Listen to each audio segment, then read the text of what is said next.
It's a lovely day on Trumpton Canal, and Mr. Rumpling is busy polishing his barge. Good morning, Mr. Rumpling. Will you be moving on soon? Are you going to Chigley? Treddle's Wharf? May we come with you?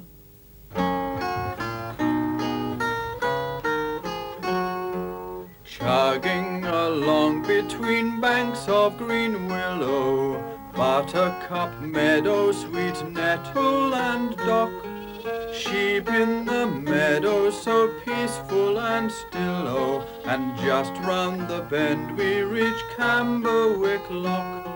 Nothing is better than being at lodge, in charge of a gay inland waterway barge.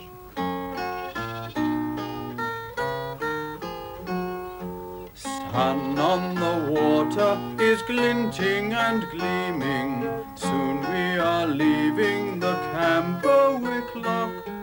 Pass by the anglers all drowsily dreaming, and far in the distance chimes Trumpton town clock. Nothing is better than being at large, in charge of a gay inland waterway barge.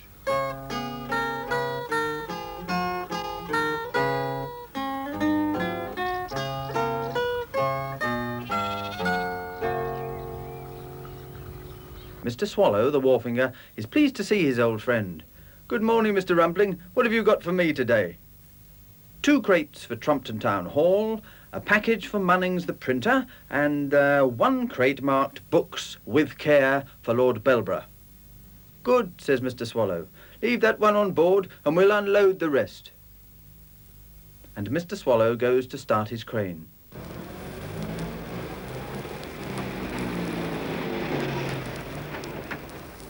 Here's Farmer Jonathan Bell. He's got a crate of scrap metal to go on Mr. Rumpling's barge.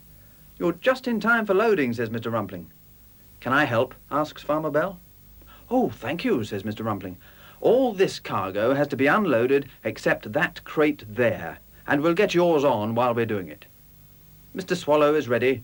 He starts his crane.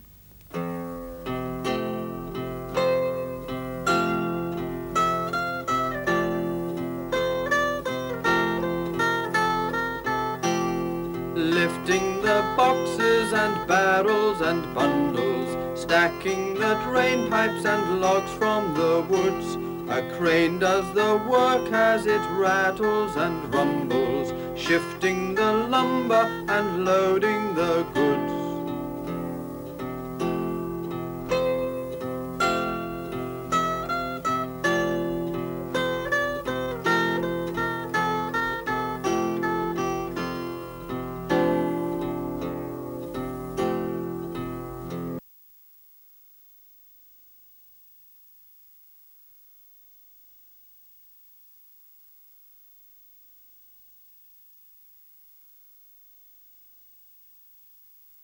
Jonathan? Oh, he'll call for it later on in Bessie the engine, says Mr. Rumpling. That's why we've left it on board. It will be lifted straight up to him from the barge. There goes Mr. Swallow to phone him now.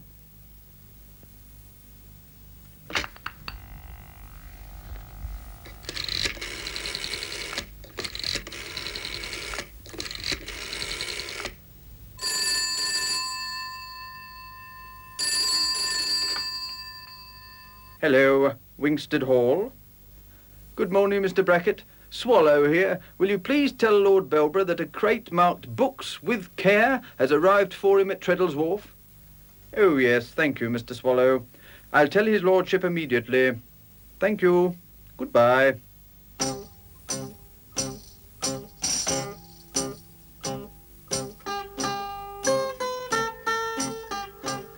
And Mr. Brackett, the butler, hurries to find Lord Belborough.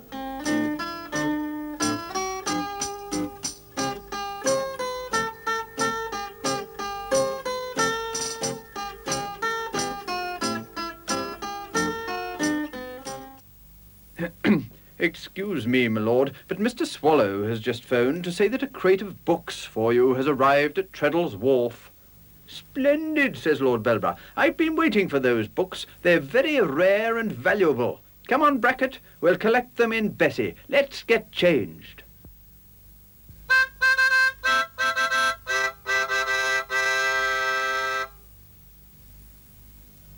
Lord Belborough and Mr. Brackett have changed into overalls. Now they're going to start Bessie, the old steam railway engine.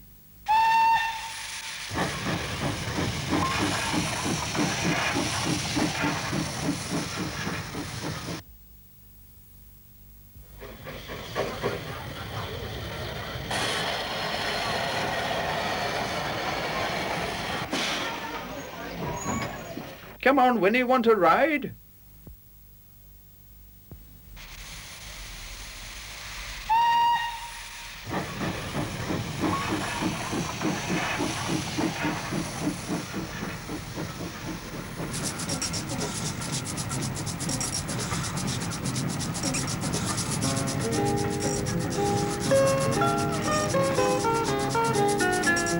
Time flies by when I'm the driver of a train, and I ride on the footplate.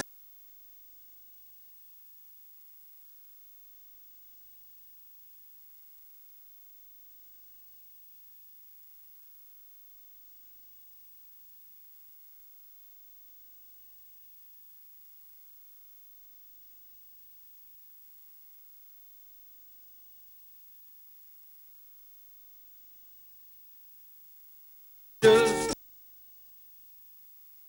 waving.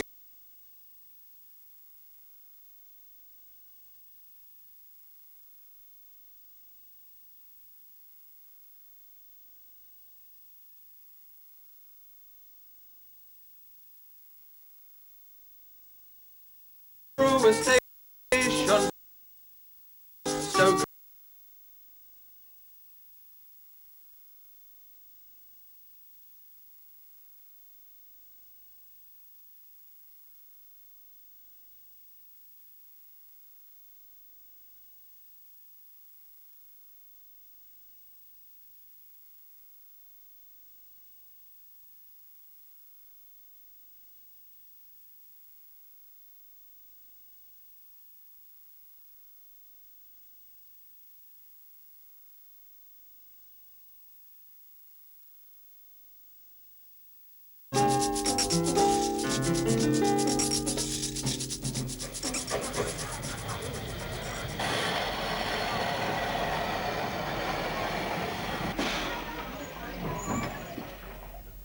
Morning, your lordship. We're all ready for you.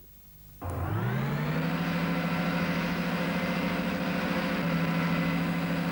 Mr. Swallow swings the hook of the crane over to the barge. Mr. Rumpling is not paying attention. He has just discovered that some paint has been scraped off the side of his barge. Now, I wonder when that happened, he says to himself. Mr. Rumpling, hook up, please. Mr. Rumpling, cooey. Oh, yes, Mr. Swallow, right away. But Mr. Rumpling is still thinking about his scratched paint, and he is fixing the hook of the crane to the wrong crate. Ready, Mr. Swallow?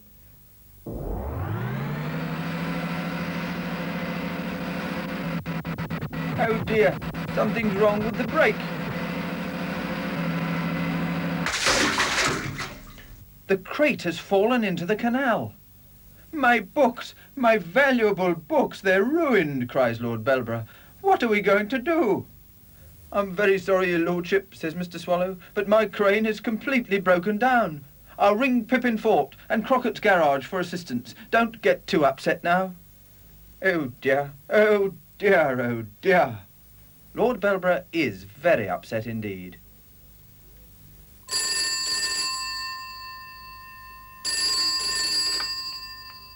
Hello, Pippin Fort. Treadle's Wharf here. We urgently need your help. We need a frogman and several willing hands to rescue a crate of valuable books from the canal. Very good. We'll leave immediately.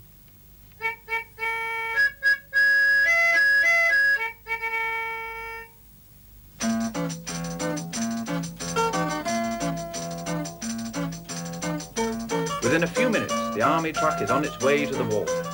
Private Armitage is the best swimmer, and he is wearing a frogman's outfit.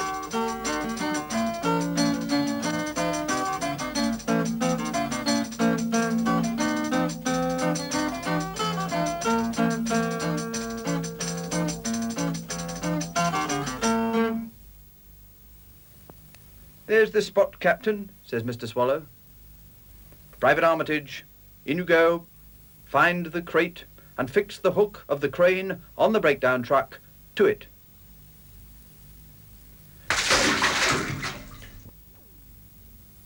Oh, I do hope he finds it soon, says Lord Belborough.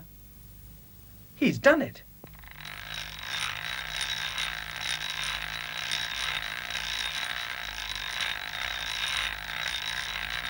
Hooray! Well done, Armitage.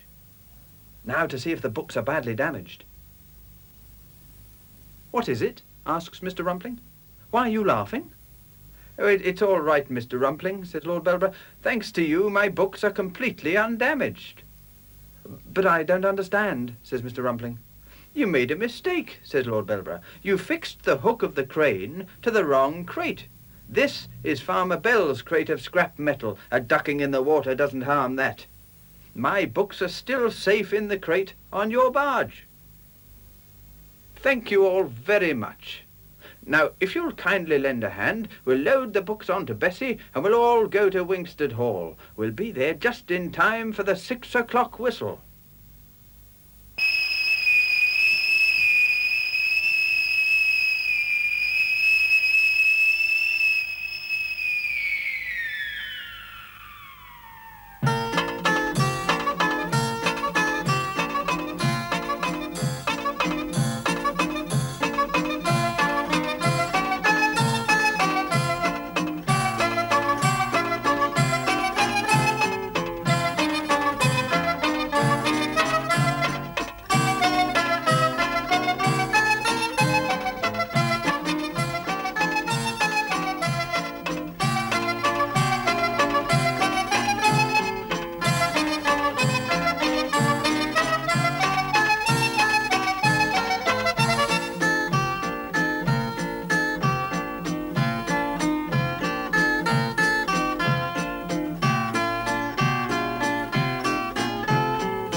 It's a lovely day in Trumpton Market Square. Mr. Wantage, the post office telephone engineer, and his assistant Fred are working in a manhole on telephone wires that are out of order. Ah, they seem to have finished. Good morning, Mr. Wantage. Good morning, Fred. Busy? Lots of telephone trouble to sort out? Where are you going now? Camberwick Green? Chigley? May we come with you? Ring, ring, I work for post office telephones. I'm the man you send for if a fault appears. I check the cable, wire and cord connected to the telephones and then discuss the remedy with other engineers. Hello, hello, we're working on the line. Ring, ring, ring, ring, replace your receiver please. Post office telephones will send an engineer. Your phone was disconnected by a fault we've now corrected. We are sorry to have troubled you, but now your line is clear. Hello, hello, your line has now been cleared. Ring, ring, ring, ring, I test all the telephones, making certain all the lines are loud and clear. Investigating each complaint of noises loud or voices faint, the daily occupation of a PO engineer. The occupation of an engineer. It looks as if it's Mr. Farthing, the potter, who is having trouble with his telephone. Here's Winnie Farthing. Oh, good morning, she says. Daddy will be very pleased to see you. Morning, Mr. Farthing, says Mr. Wantage. I understand that your telephone won't work. Oh, yes, says Mr. Farthing. It went all faint and crackly, and now it won't work at all. Well, there's certainly nothing there. That's odd. Ah, I see. What's the trouble? Asks Mr. Farthing. Well, it's something I've never come across before. A most unusual fault, Mr. Farthing. Clay in the receiver rest. Clay? Yes, says the engineer. You've been answering the phone with your hands covered with clay. I'm afraid some of it has got into the works. Mr. Farthing is rather ashamed. Oh dear, I am sorry, he says. I promise I'll be more careful in the future, but people will ring me when I'm busy at the wheel. Never mind, says Mr. Wantage. It's all right now.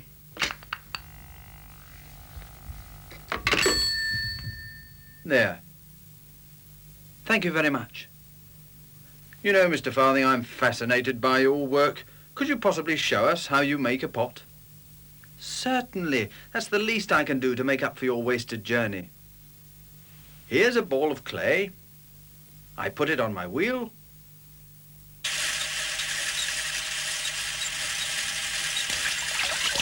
Plenty of water. And here we go.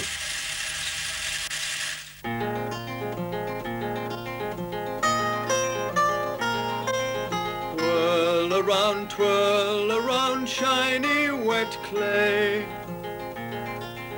Firm hands will shape it and make it a bowl for your own.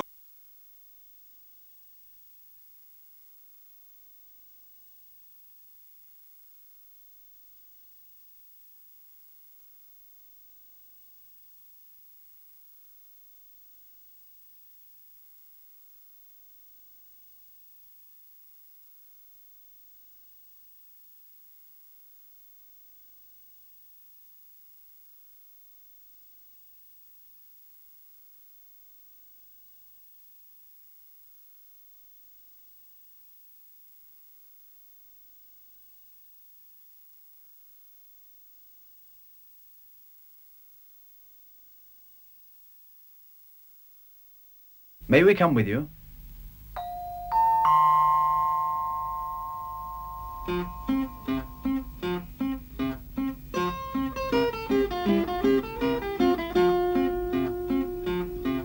Ting-a-ling-a-ling-a-ling, here's the ice cream van. If you want to buy a lolly, come as quickly as you can. If you'd rather have an ice, you will find they're very nice. Just hurry up and buy one from the ice cream man. Would you rather have a chalk ice or a cornet or a brick? Or if you buy a lolly, please don't throw away the stick. Find the nearest litter bin, put the stick and paper in, and buy another lolly from the ice cream man.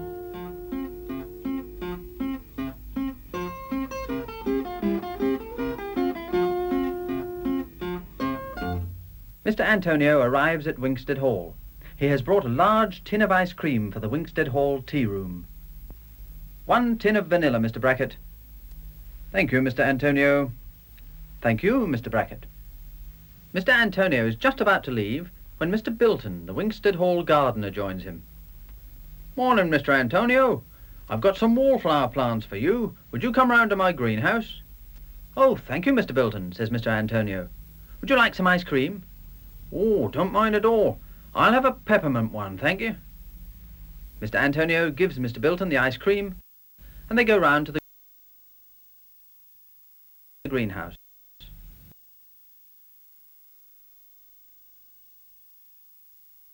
Mr. Antonio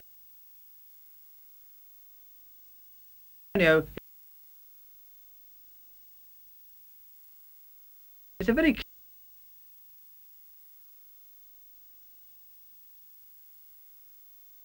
keen gardener.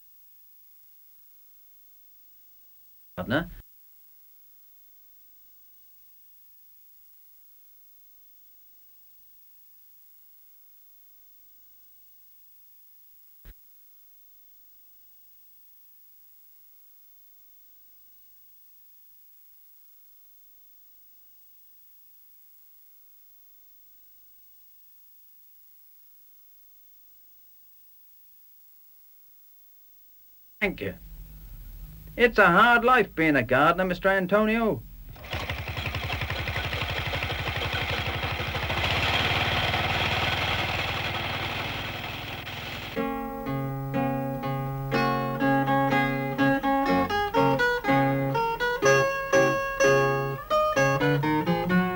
Planting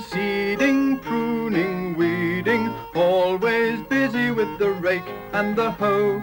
Pest spraying, turf laying, sweeping up the leaves. It's a full-time job to make a garden grow.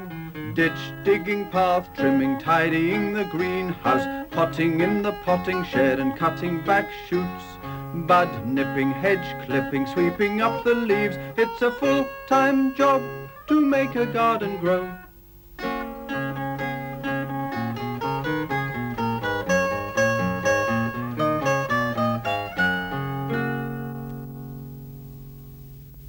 There we are. Doesn't take long. Very kind of you, Mr. Antonio, and that ice cream was lovely. Don't go without your wallflowers. Here you are. Thank you very much, Mr. Bilton. I hope your rheumatism gets better soon. Goodbye. Goodbye to you, and thank you. Hello, Mr. Antonio, says Lord Belborough. Do you know, I could swear that I saw you mowing the lawn just now when I looked out of my window. You did, your lordship. I'm afraid Mr. Bilton is having trouble from his rheumatism. Ah, yes, poor old Bilton. I promised him a motor barrow, but they are rather expensive, and I have had to pay a lot of money to have the roof of Winkstead Hall repaired. It's an old building and needs a great deal of attention. Perhaps you are going to have a really good year, says Mr. Antonio, with lots of visitors paying to see over the hall and having rides on Bessie.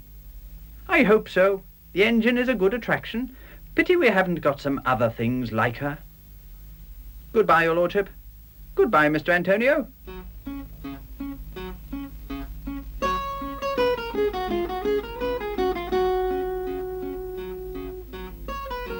Mr. Antonio feels very sorry for Lord Belborough and his staff.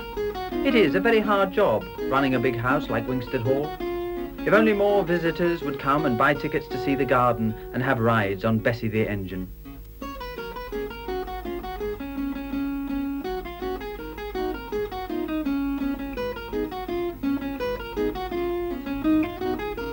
The ice cream van arrives at the Chigley Pottery. Mr. Farthing and Winnie are very pleased to see Mr. Antonio, who tells them all about the troubles at Winkstead Hall. It's strange that you should tell me this, Mr. Antonio. I'll let you into a little secret.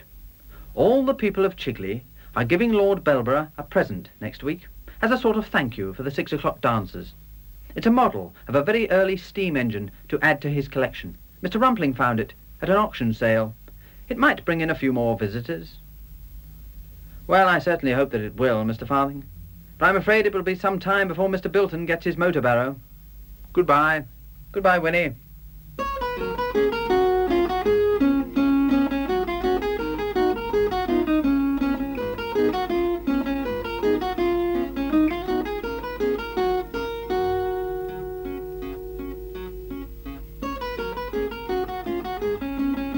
Mr. Antonio calls at Crockett's garage for petrol. Mr. Crockett knows about the special present for Lord Belborough, but he doesn't know about Mr. Bilton's rheumatism. So, Mr. Antonio is giving him all the details.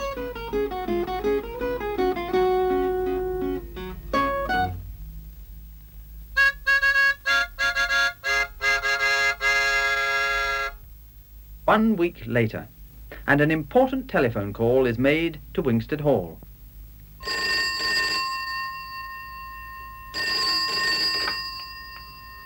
Winkstead Hall? Ah, yes, Mr. Swallow. A large crate? For Lord Belborough? Strange, he's not expecting anything.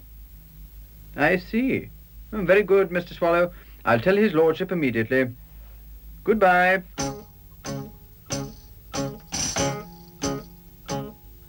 With bats in the belfry and beetle in the beams, the stately home of England is not all that it seems.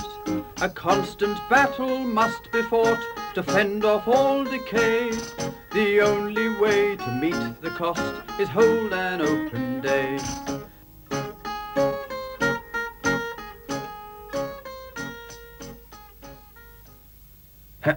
Excuse me, your lordship, but Mr. Swallow has just phoned. Could we please collect a large crate from the wharf in Bessie? Certainly, Brackett, but we're not expecting anything, are we? No, my lord, but the crate is clearly addressed to you and marked not to be opened until the 6 o'clock whistle. How very odd. Come on, let's get changed. In double quick time, Lord Belborough and Mr. Brackett have changed into overalls. Bessie's boiler is already alight. There's plenty of steam.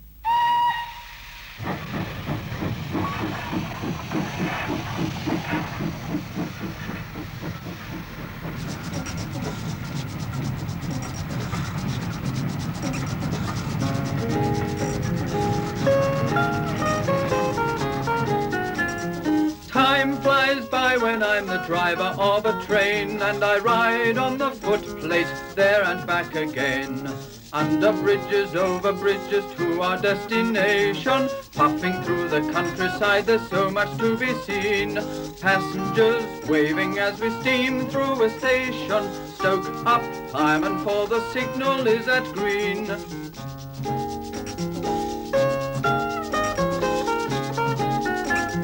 Time flies by when I'm the driver of a train, and I ride on the footplate there and back again. In the cutting through the tunnel, rushing, clanking on the track, wheezing pistons, smoky funnel, turning wheels go clickety-clack. Time flies by when I'm the driver of a train, and I ride on the footplate there and back again.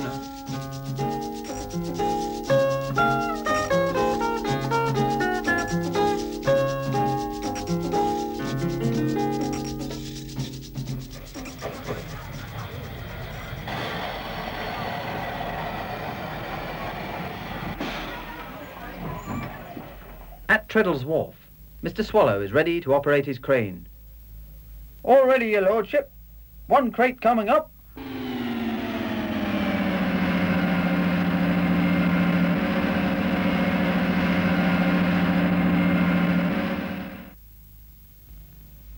There we are, your lordship. Thank you very much, Mr. Swallow. I say, Brackett, isn't it exciting? I can hardly wait for the 6 o'clock whistle so that we can open it.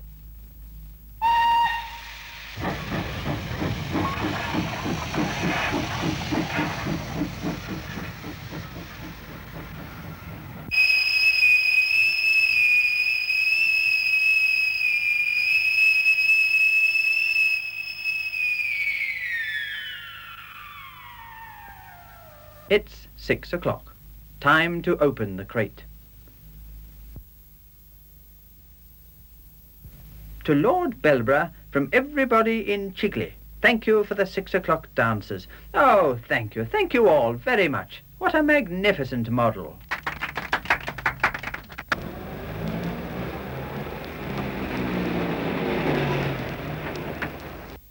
Here's Mr. Crockett.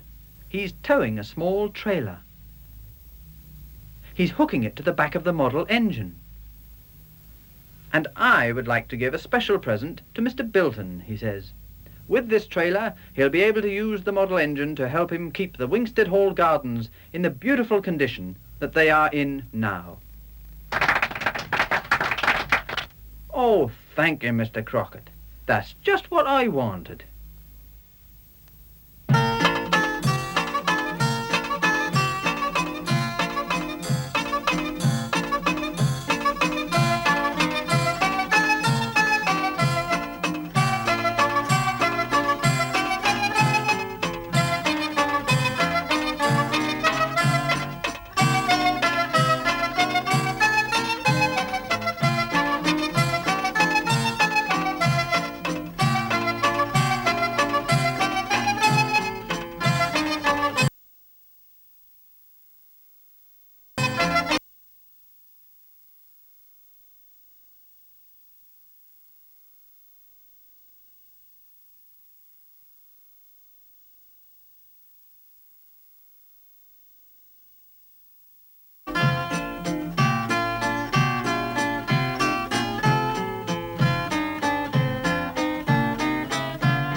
It's a lovely day at Murphy's Bakery, and Mickey Murphy, the baker, is busy loading up his van.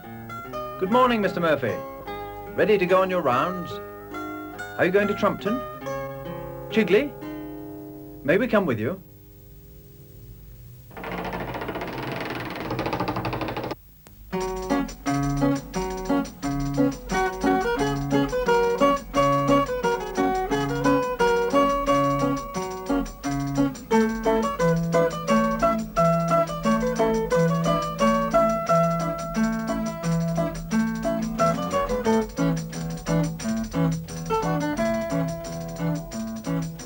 Driving along with the baker's man in a rackety-tackety baker's van.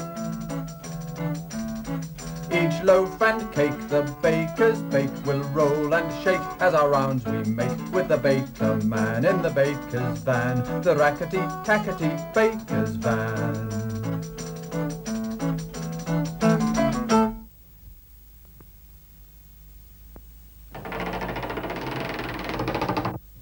Two white loaves and a cherry cake for Lord Belborough. Baker. Good morning, Mr. Murphy. Good morning, Mr. Brackett. Thank you. Thank you.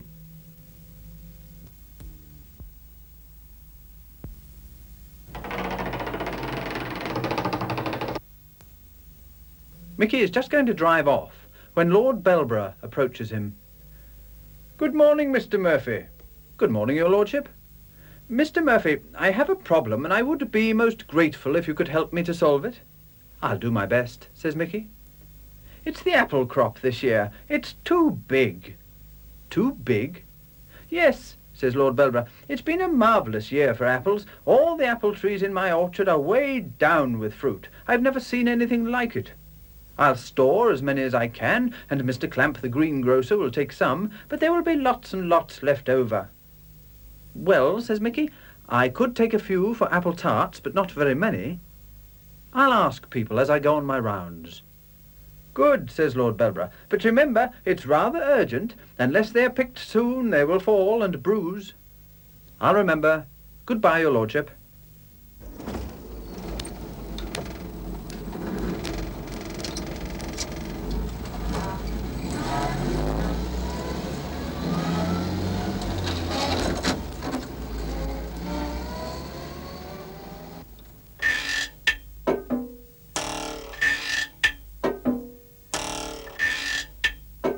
At Colley's Mill, the sails are turning merrily, and Windy Miller is very busy.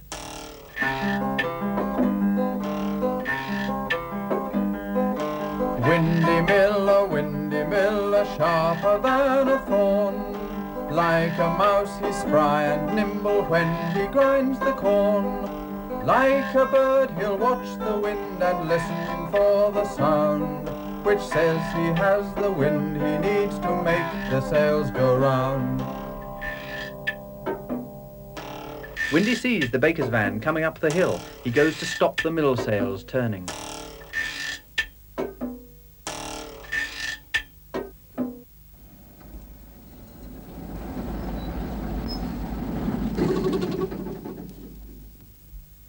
Hello, Mickey, says Windy. Have you brought me my walnut cake? Of course, Windy. How could I forget, says Mickey. Thank you, says Windy. By the way, says Mickey, Lord Belborough has lots of spare apples this year. Can you suggest a use for them? Yes, says Windy. Apple juice. Delicious drink. Just the thing for those 6 o'clock dancers. We could crush the apples in my cider press. I'd want some help, of course, and some sugar. Splendid idea, says Mickey. I'll telephone Lord Belborough as soon as I get back.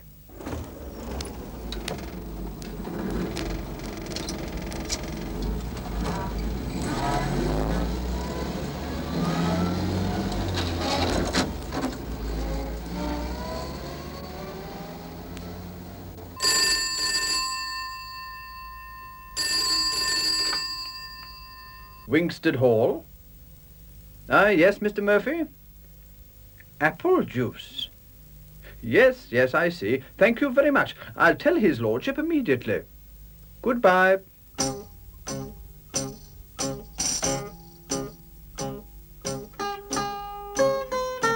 Mr. Brackett, the butler, hurries off to speak to Lord Belborough.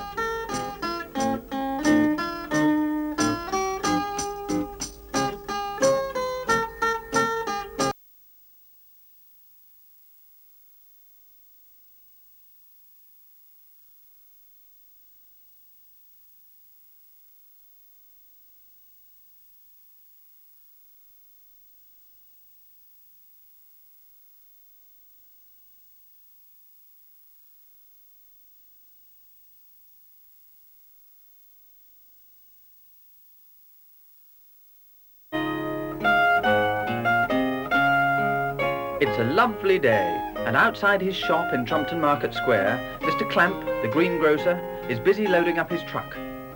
Good morning, Mr. Clamp. Are you going to make your deliveries? Are you going to Camberwick Green? Chigley? May we come with you?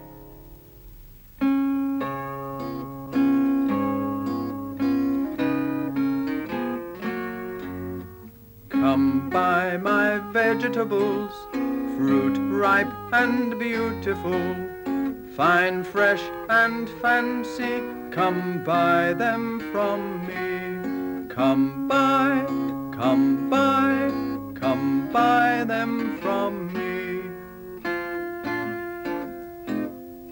Cabbages, carrots and tender spring greens, broccoli, Brussels tops, fresh runner beans, peaches and plums and pears by the pound, parsnips and beetroot straight from the ground, apples and oranges, strawberries too, mushrooms gathered in this morning's dew, radishes, lettuces, onions, shallots, tomatoes, potatoes and lots of spinach. Come buy my vegetables, fruit ripe and beautiful, fine, fresh and fancy, come buy them from me. Come buy, come buy, come buy them from me.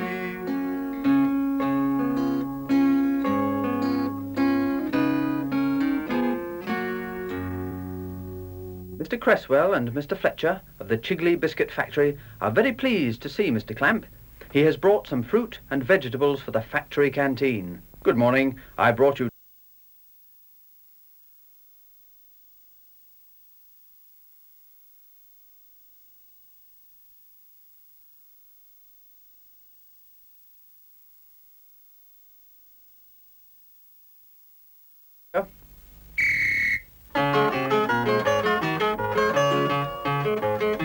Nicely, precisely, and all untouched by hand. Efficiency our motto, by which we proudly stand. Cooked, carton, checked and crated, labelled and dispatched. Efficiency, efficiency, at which we can't be matched. There, says Mr. Cresswell. All done by efficiency. You certainly know how to get things moving, Mr. Cresswell, says Mr. Clamp. And by the way, my nephew is working in your factory now. His name is Willie Munn. Munn. Oh, I know. He's on the biscuit stamping machine. He's doing very well. Would you like to see him at work? Yes, please, says Mr. Clamp.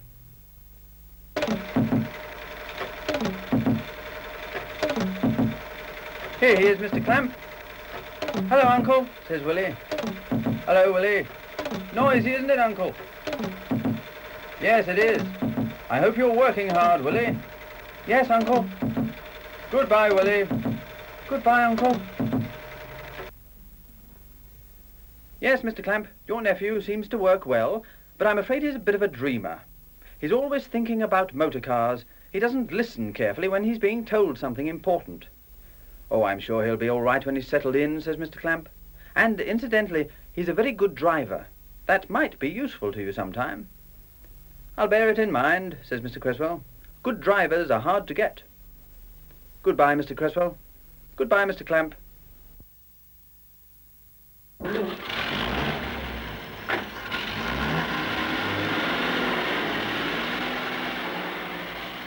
Here's Mr. Fletcher. He's very worried. The man who works the boxing machine is ill, Mr. Cresswell, and the only man who can take his place is driver McGregor. That means that we've nobody to drive McGregor's van for local deliveries. Can someone take Willie Munn's place on the stamping machine? Asks Mr. Cresswell. Oh, yes. Anyone can work the stamper, says Mr. Fletcher. Good. We'll give young Willie a chance to show that he can drive and that he is not a dreamer. Ask him to come and see me at my office. Very good, Mr. Cresswell.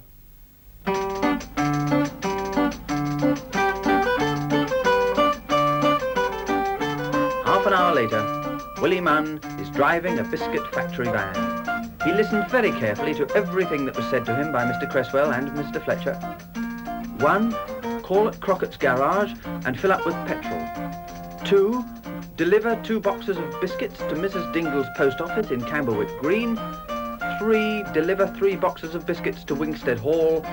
4. Return to the factory. Yes, he's got that all right. No trouble at all. This is certainly better than working that noisy stamping machine. Lovely day, lovely country, comfortable van. Willie is very happy. So happy that he drives straight past Crockett's garage, where he is supposed to fill up with petrol. Willie Munn, you certainly are a dreamer.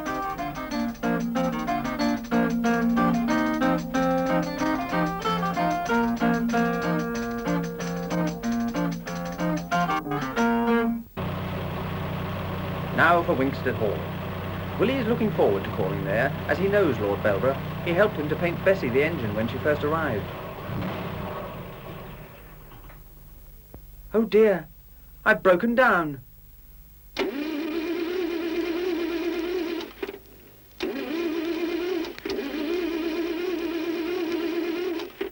No petrol. I forgot to get the petrol. Ah, a phone box. I'll ring for help. Now, who shall I ring? The biscuit factory? Mr. Crockett? Lord Belborough? Yes, I'll ring my old friend Lord Belborough. He's always been very kind to me, even when I painted Bessie's funnel the wrong colour.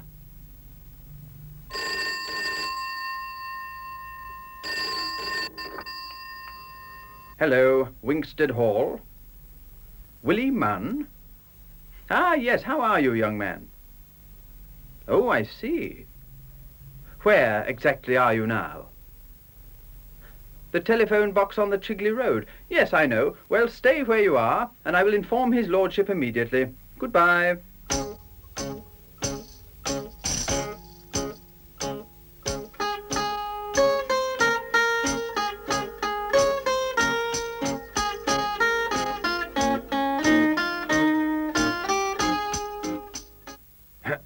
Excuse me, my lord, but Willie Munn has just phoned. Munn? Munn? Says Lord Belborough. Ah, yes, I remember. A nice lad, but inclined to be dreamy, I'm afraid. He's in trouble, my lord. He has obtained a position as van driver for the biscuit factory. He's run out of petrol on the Chigley Road. It's his first day on the job, and he doesn't want the factory to find out. Then we must help him, Brackett. Go and get a canful of the lawnmower petrol from Bilton, and then get changed. Bessie to the rescue. Within a few minutes, Lord Belborough and Mr. Brackett have changed into overalls. Bessie the engine is ready. There's plenty of steam.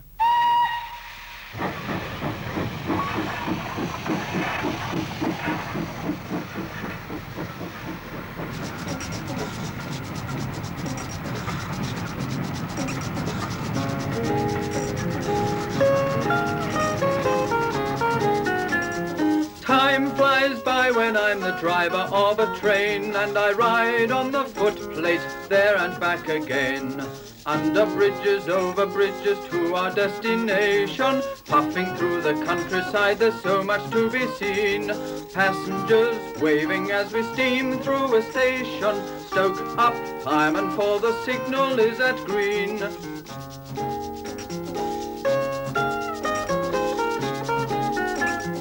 Time flies by when I'm the driver of a train, and I ride on the footplate there and back again.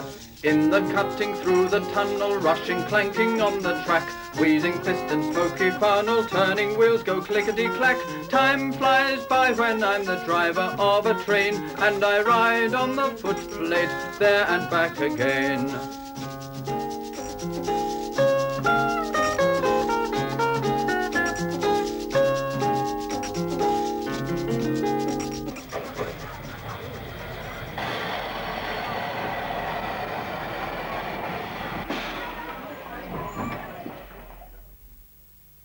"Hello, Willie," says Lord Belborough.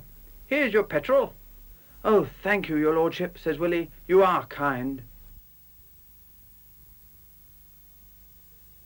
"I expect that you were daydreaming again, eh, Willie?" "Yes, your lordship, I suppose so." "Not paying attention to what was being said to you?" "Yes." "Then you must take my advice and always write it down in future." "I will, your lordship, thank you." "Oh, I've got 3 boxes of biscuits for you. Would you please take them on, Bessie? Then I can go straight back to the factory and not be late." "Certainly, my boy. Brackett!" "Yes, my lord." "Take 3 boxes of biscuits back to Bessie, please, Brackett." "Now we'll see if your van is working all right, young man.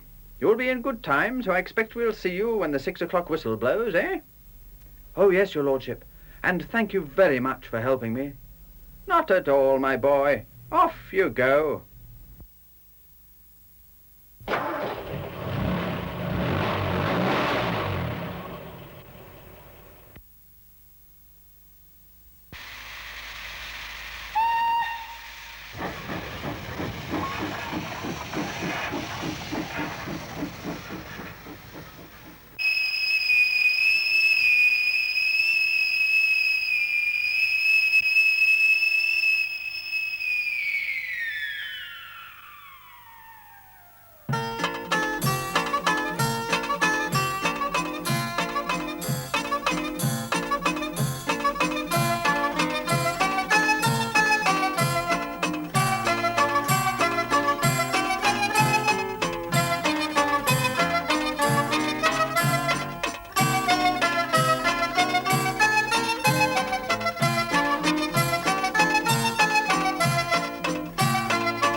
It's a lovely day, and Mr. Carraway, the fishmonger, is busy loading up his truck.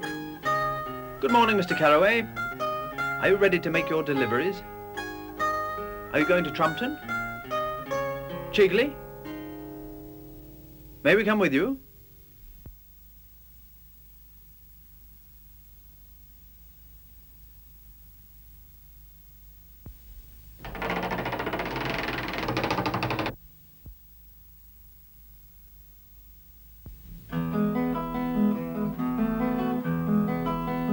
Fresh fish, fine fresh fish. Herring plaice, mackerel, turbot, whiting cod, halibut, dab, prawns, crabs, crayfish and lobsters, in green parsley and set upon a slab. Fresh fish, fine fresh fish.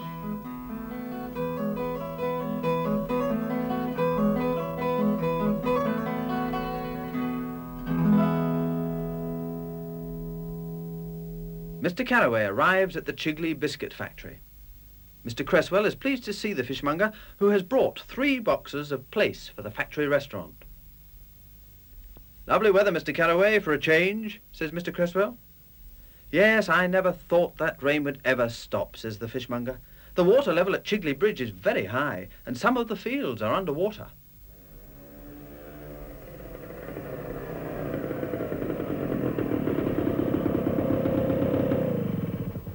Here's P.C. McGarry.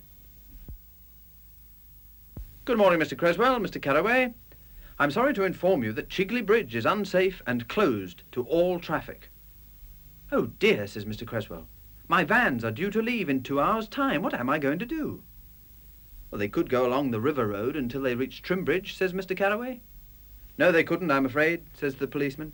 The Trimbridge Road is under water. I'm afraid that we'll all have to wait until further information is received. I think that we ought to arrange for a temporary bridge to be put across the river, says Mr. Carraway, just while the old one is being repaired. I heard Captain Snort talking about army bridge-building exercises the other day. How about phoning him? Good idea, says Mr. Creswell. I'll phone him straight away.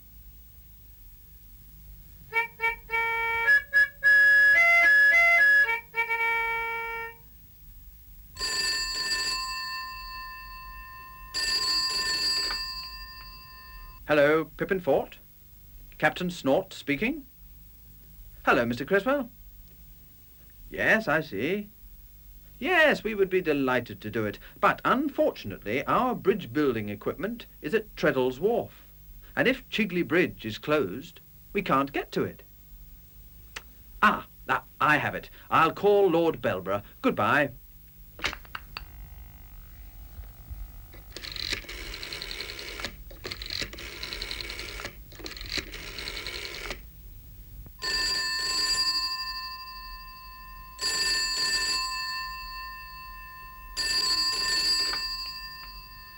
Hello, Winkstead Hall? Ah, yes, Captain Snort. Chigley Bridge? I see. At the wharf, yes. I'll tell his lordship immediately. Goodbye.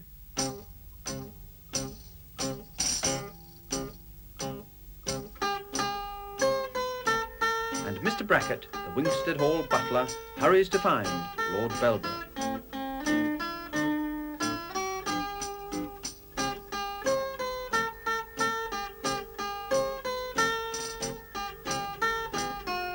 Excuse me, my lord, but Captain Snort has just phoned.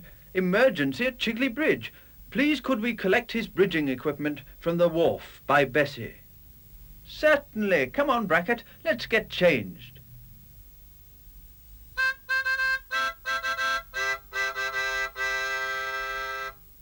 Lord Belborough and Mr. Brackett lose no time in getting into overalls. Now they are going to fetch Bessie, the old steam railway engine.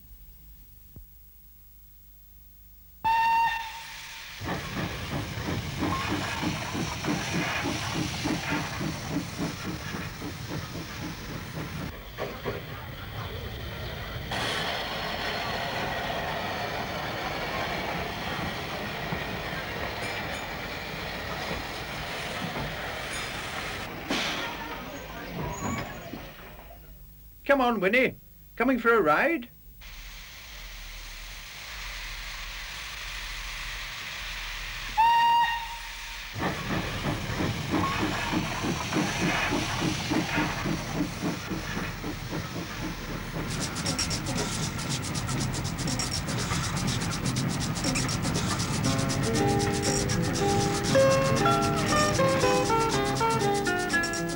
Time flies by when I'm the driver of a train, and I ride on the footplate there and back again.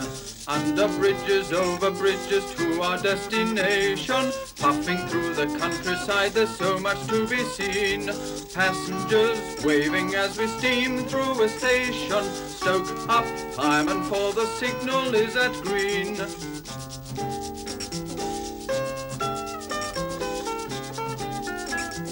Time flies by when I'm the driver of a train, and I ride on the footplate there and back again. In the cutting through the tunnel, rushing, clanking on the track, wheezing piston, smoky funnel, turning wheels go clickety-clack. Time flies by when I'm the driver of a train, and I ride on the footplate there and back again.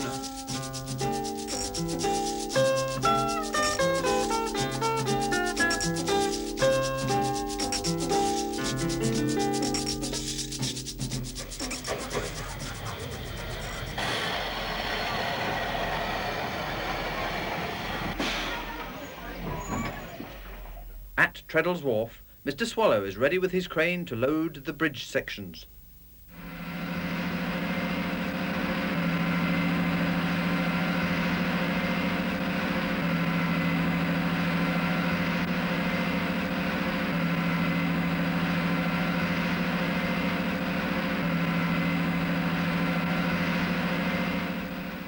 There we are, your lordship, all loaded up. Splendid, says Lord Belborough. Thank you, Mr. Swallow. Now we're off to Chigley Bridge.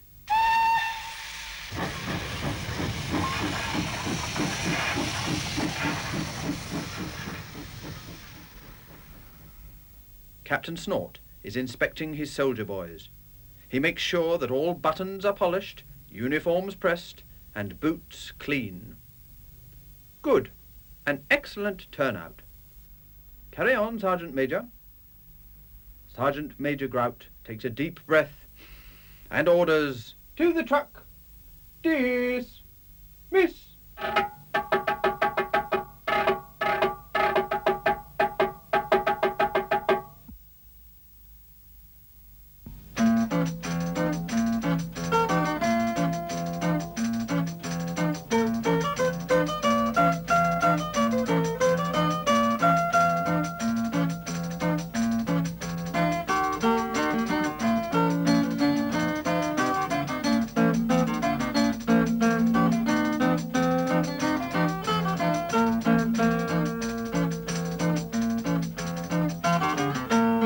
The soldier boys arrive at Chigley Bridge.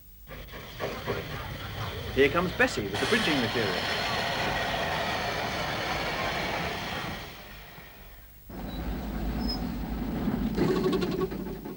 Here's Mr. Carraway and Mr. Creswell.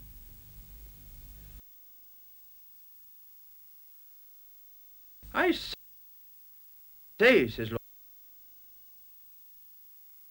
Lord Belborough. That's all.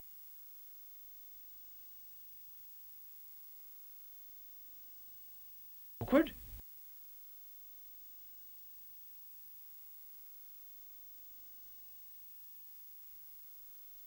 There on